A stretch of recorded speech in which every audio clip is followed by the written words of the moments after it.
Hey, it's Dr. Sean with Active Life, and today we're going to be discussing how injury happens. And we're going to talk about it in terms of load versus capacity. Too often people are blaming the last rep as the reason why they're in pain. You did 100 deadlifts today, and number 100 is the one that set your back off. It would have been 150, but you didn't get through the workout because number 100 set you off. Or you were doing wall balls, and you were supposed to do sets of 20, but on rep number 15, your knee started to bum out, so you stopped. It was that last wall ball. That would be akin to going to a bar, drinking 20 beers, and then taking a shot of tequila and saying the shot of tequila is what put you on your ass. You have to account for everything else that's going on, and it's a very important conversation to be having with yourself or your clients, depending on the situation that you're in. So our graph is drawn like this. Everything below this dotted line, which represents your capacity, in the case that we're describing today, represents no pain. In any world, no problem. It doesn't have to be pain. We could be talking about your capacity is 100 pounds for a shoulder press. 101 isn't going to happen. 100 pounds, 99 pounds, 98 all the way down, no problem. 101, problem.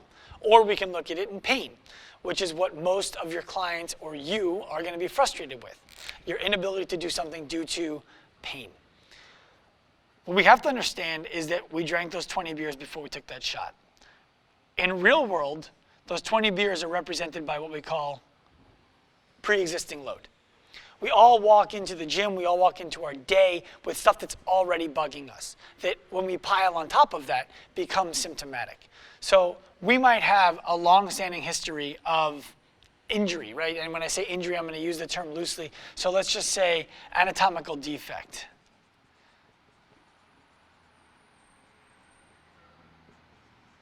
This would be something like a herniated disc, a labrum tear, a muscle strain, whatever have you. Anytime that you can look at something and say, I have this, and that's what causes me pain, you need to ask yourself, is there nobody else in the world who has what you have who is not experiencing pain? Because if there is, the likelihood is that your problem that you're describing as your pain generator is not by itself generating that pain. Anatomical defects are one of the things that almost everybody deals with in some way, shape, or form.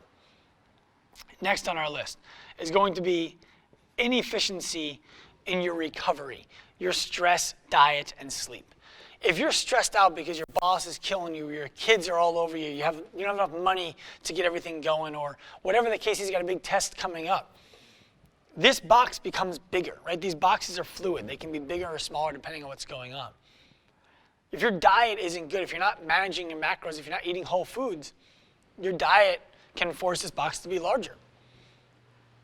If you're not sleeping, you're not recovering. This box becomes bigger. And what happens is as these boxes increase in size, what you'll see is there's less space between what you're already dealing with and what you're able to handle. On the contrary, doing things really well, not having any history of injuries in your life, not having high stress, having a great diet, and sleeping really well, leave you with a larger buffer. What's up next is we're going to call this your functional diagnosis.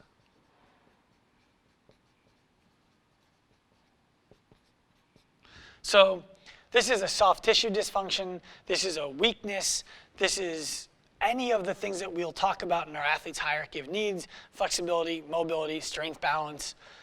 These things are your functional diagnosis, and it could be skill too. But these are things that when you do them, they add to what you're dealing with. This is why you don't have pain on your first rep, even though you're going to have pain 12 or 15 reps into a set, for example. Your functional diagnosis will show itself over time. Now we add to this.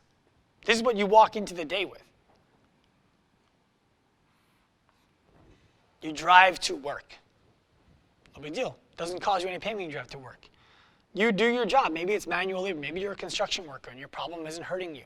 Maybe you're a contractor, a lawyer. It doesn't matter. When you do your job, it doesn't hurt. You come to the gym.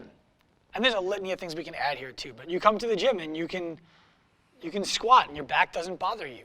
You can deadlift, about 70% of your max weight, and you're having a little bit of discomfort, but it's not like anything you would stop for. But now if you start to add in power snatches or heavier deadlifts or anything really on top of that that's going to cause your back to be on tension, if you're dealing with a back issue, it's like, oh man, snatches, I can't do those. They hurt my back. These are the worst. They cause me so much pain. You go to the doctor. The doctor's going to ask you, what do you do? Well, I work, right? I have a history of disc injuries in my back, not really sleeping that well, all these different things. I squat, it doesn't hurt me. I go to work, it doesn't hurt me. I do my construction job, it doesn't hurt me. I can deadlift even pretty light, it doesn't hurt me. But when I snatch, it causes me all this pain. What do I do? What do you think your doctor's going to tell you? You know what he's going to tell you. Don't snatch. This is the thing that's causing you pain. The problem is these three boxes here, they represent what we call pre-existing conditions. You don't want them. You'd be happy to be without those. These boxes here, they all represent your needs and wants.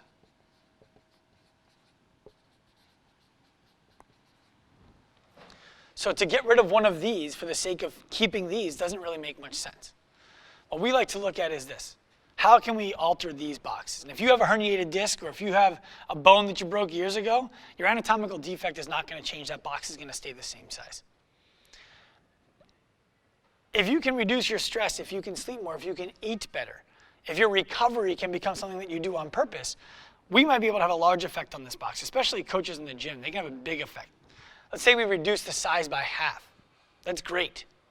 Now, if you start to look at what's going on with somebody, and we said maybe there's a strength balance issue, maybe they can press a lot on their left and not a lot on their right, so their shoulder's hurting because it's doing all of the work. If we can start to fix those problems, or if we can clean up the skill that somebody does movements with, this box can also shrink in size. Let's say that we shrink that down to half, hypothetically speaking. Now when we add in driving to work, we add in doing your job, we add in squats, we add in those deadlifts at 70%, and we add in those snatches, you're still asymptomatic. There's more room for you to do things here. You didn't get hurt because you snatched. You got hurt because of all of the pre-existing conditions that you were dealing with, all the load that your body couldn't handle to begin with. Now remember, this is fluid.